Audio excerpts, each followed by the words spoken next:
Well, at long last, we finally got a break in the weather. It's almost sunny today. We are supposed to get a little bit more rain tonight, but that's okay. Things are actually starting to dry up a little bit. Good morning, everybody. How we doing? I've still got the SAV Bismarck bull calf here in the big corral, and I think a while ago I said I was planning to move him in with the weaned calves, but what I've realized that he's found ways to make it work in here. In fact, I'll see him eating at this feeder. I'll see him reaching through the fence and getting hay that way. And I still have been hand feeding him where the old manger is here. This has actually helped to tame him down a little bit. He doesn't run the other way when he sees me. And I mean, all things considered, he's actually doing fairly well in there.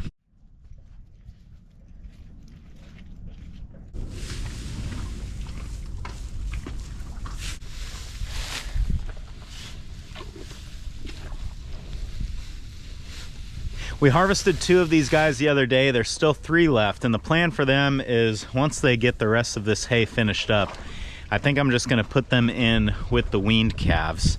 And hopefully that all sort of coincides with taking a portion of the weaned calves to the sale, so it'll make some more room for these guys when they're up at the feeders. What's up, buddy? Are we friends yet? Well, we're sure getting close. I know you're friends with Callie. You want to be friends with me too? Can I pet you? A little bit? A little bit? Not much. I can pet him a little bit. What you got, Cal?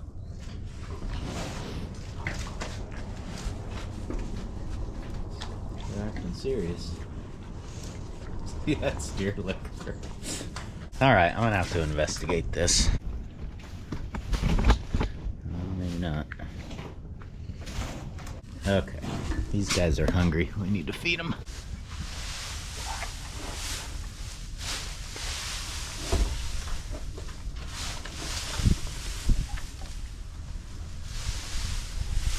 If it was up to me, I would have taken some of these weaned calves to the sale a couple of weeks ago, but with all the storms and the flooding, the sale barn actually canceled their sale on the day that I wanted to take them. So it's a good thing I didn't, I guess. Even if the sale barn had stayed open, I'm not sure that it would have been a strategic time to take the calves, because with flooded roads and, you know, things making transportation difficult, I would have to assume that there would be less buyers there. This next week, it's supposed to clear up a little bit, and I'm thinking that's going to be a much better time to take them. Right now I'm walking down here to the end of the pasture. I set up my trail camera down here, and I'm very curious to see if I caught anything on it last night.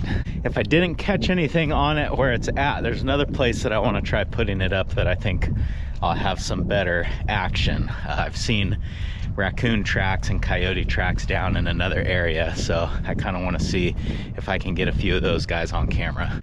I thought putting the trail camera on this post would be a good spot for it, because with all the water out here, it really limits the places that animals can travel. I mean, I guess they could run across a flooded rice field, but they probably wouldn't want to. They would probably prefer to be on these roads. So we're kind of at a little intersection here.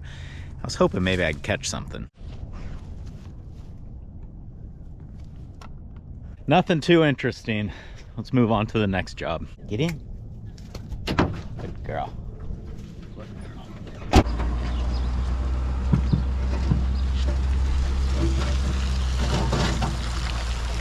I'm still feeding hay over at the winter pasture, but man, days like today make me think we're probably not going to have to do it much longer. If we get a stretch of sunny, fairly warm days, and by fairly warm, I mostly mean just not freezing, no frost, then I think that grass is going to really start to take off.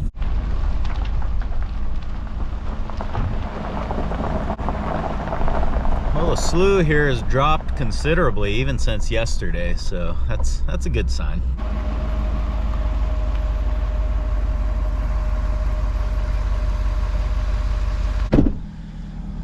You guys hungry?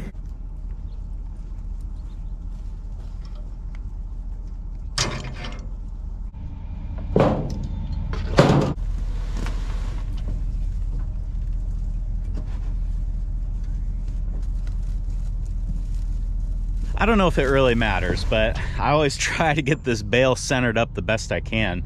And to me, I think that is helpful because it makes it easier for the cattle to reach on both sides, but also it's less likely for them to pull hay out of the feeder and drop it on the ground.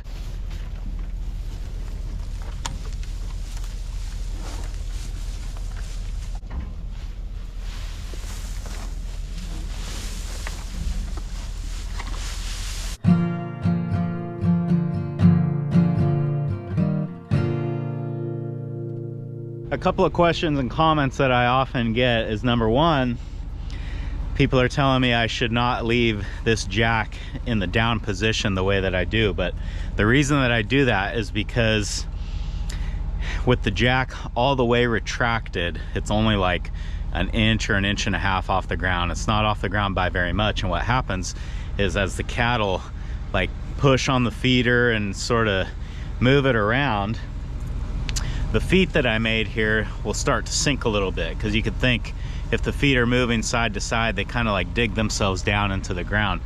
So a lot of times what happens is when I come back to pick this up the next day, the tongue jack is on the ground. And the reason why this matters is because if I had it folded up and the tongue on the trailer was a set down too low, then I wouldn't be able to get the tongue jack on.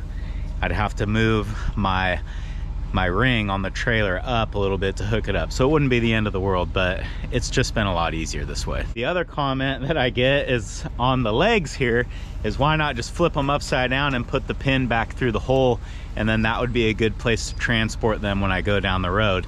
And I agree with all of you guys that said that. The only issue is that these holes are not perfectly centered, and they would need to be perfectly centered for that to work. So when I flip them upside down, the holes for the pin don't line up anymore. Right now, what Callie's telling me is that she wants to get out and run, so I'm gonna let her. I actually wanted to go down to the pond and see where the water table's at anyway. Do you want to get down? Okay, go ahead.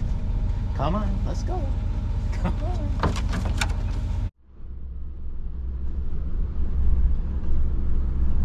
Another channel that I watched, the guy mentioned that his audience was giving him a hard time because he let his dogs out to run with him while he's driving, and people thought that that was mean because you're making the dog run and they don't want to. If you have a wiener dog or a chihuahua or something like that, then yeah, that would be kind of mean to dump it out of your vehicle and make it run with you. But this is an athletic dog. This is a hunting dog. And the guy, the example that I'm talking about, his dogs look like they've got border collie in them. So, you know, these are dogs that want to run. I would even say that these are dogs that need to run. So the notion that it's cruel to let a dog run around, it's crazy to me. I mean, people think taking a lab for a 10-minute walk is good exercise for it. This dog could run all day if she wanted to.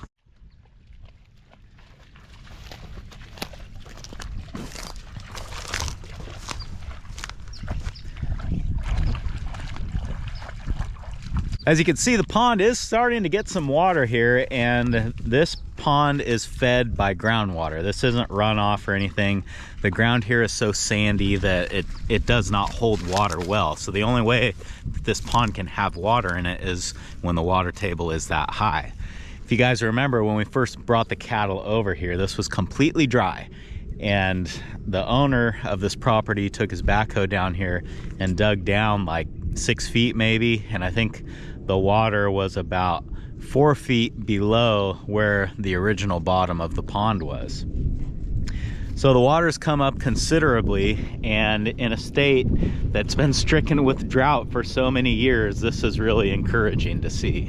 I have seen this pond get so high that the water actually overflows out of it. I don't know if we're gonna see that this year, but we got water in the pond, so that's good.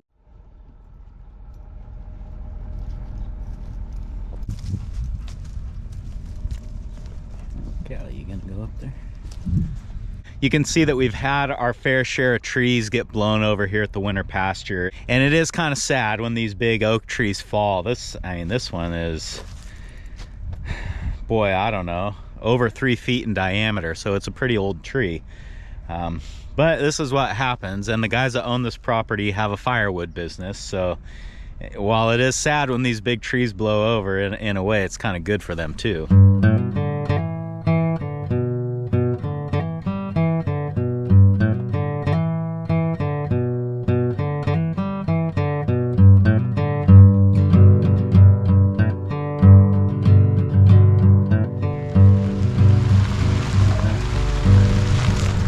Okay, a little break from ranch work because where are we going? To horseback riding. That's right, horseback riding time. Well, it's a little bit later in the day now, and the last thing that I really wanted to get accomplished today was getting the rest of the Jubilee completely torn down. And something that I keep meaning to bring up is I don't think I should really call this a Jubilee because technically I don't think that it is. And before I go on, we got to have a little bit of a history lesson here. So the Ford NAA tractor or NAA tractor was made from 1952 to 1954. And this is a little bit confusing because I think they also made 8 ends in 52.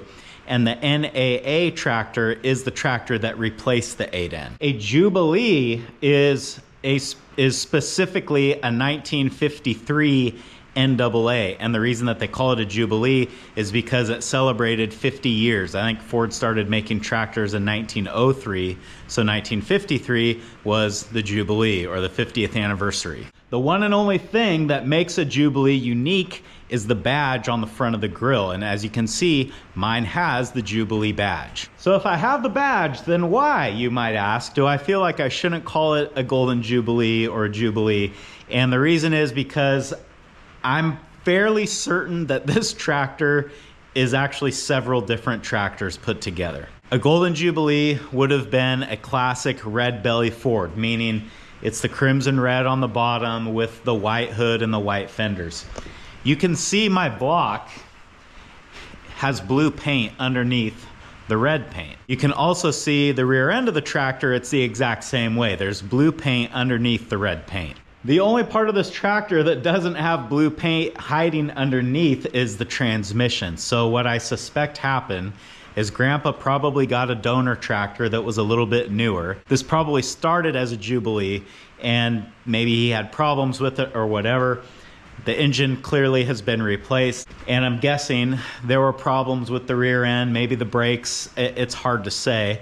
And however we got here, here we are. I think what I've got here is sheet metal body panels from a Jubilee, possibly a transmission from a Jubilee, and then the engine and the rear end is from an NAA. Now, if that's not confusing enough, there was a promotion that Ford did where they would let you bring in your red-bellied Ford tractor and they would, I don't remember what all they would do. They would service it, and the important note being here though, that they would paint the bottom part of the tractor blue to make it look more modern.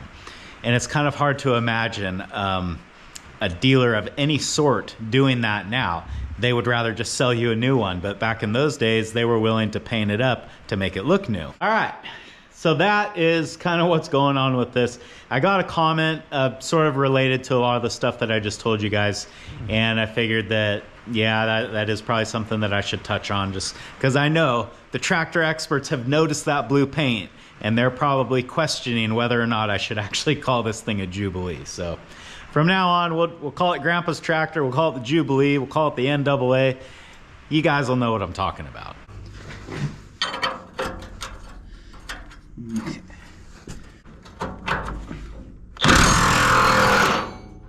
Well, that's not what was supposed to happen.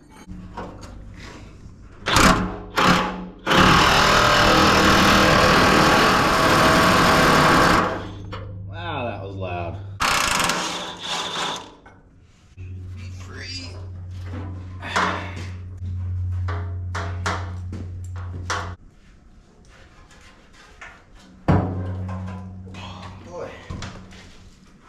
Stuff like that anymore. That's heavy. To talk to it just right, I guess.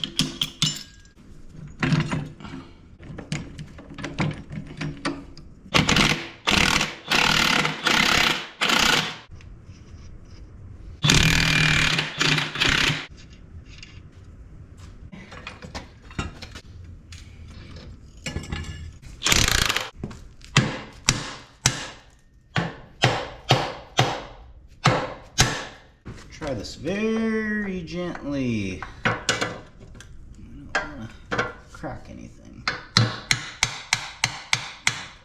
we're good.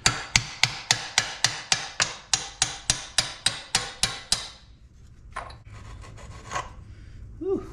Yeah, that's pretty ripe in there.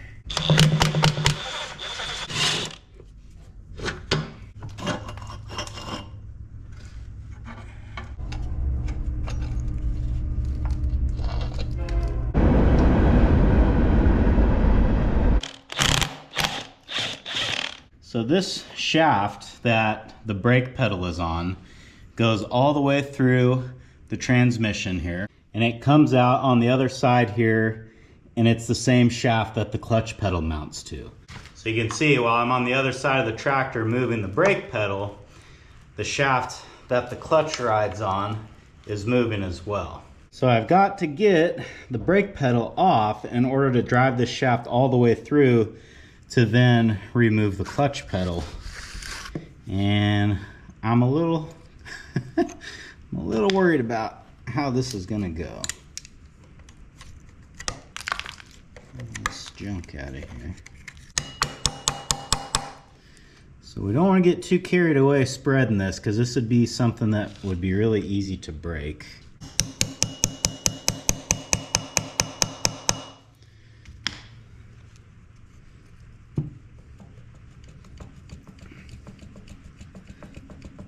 I think we're moving. All right, we got it. There we go. So far, pretty easy. There we go. That wasn't nothing to it.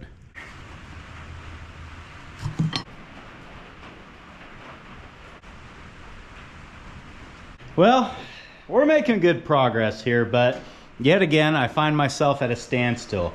The issue is I don't have what I consider to be adequate stands to put under the rear end. I was really hoping to get the back tires off tonight as well, but I don't want to do that until I have some good jack stands or some good blocks to put under there, because once I get the tires off, this thing becomes very unstable. Once I get the back tires off, then I think I can finish taking apart the things that I need to take apart, and then once we get to that point, then it's just, we got to start cleaning everything. I got to get the wire wheel on the grinder, get all this old paint off, all this old grease and dirt and everything else, so that I can prep this thing for painting. I might go buy some jack stands, but I've got so many scrap pieces of oil filled pipe here. I feel like I can make some pretty decent stands for this that might actually be a lot safer. So I'm not really sure which direction I'm gonna go with that, but I'm gonna get something put together. So I think it's gonna do it for this one. Thanks for hanging out with me today, guys, and I hope I'll see you again on Farmer Tyler Ranch.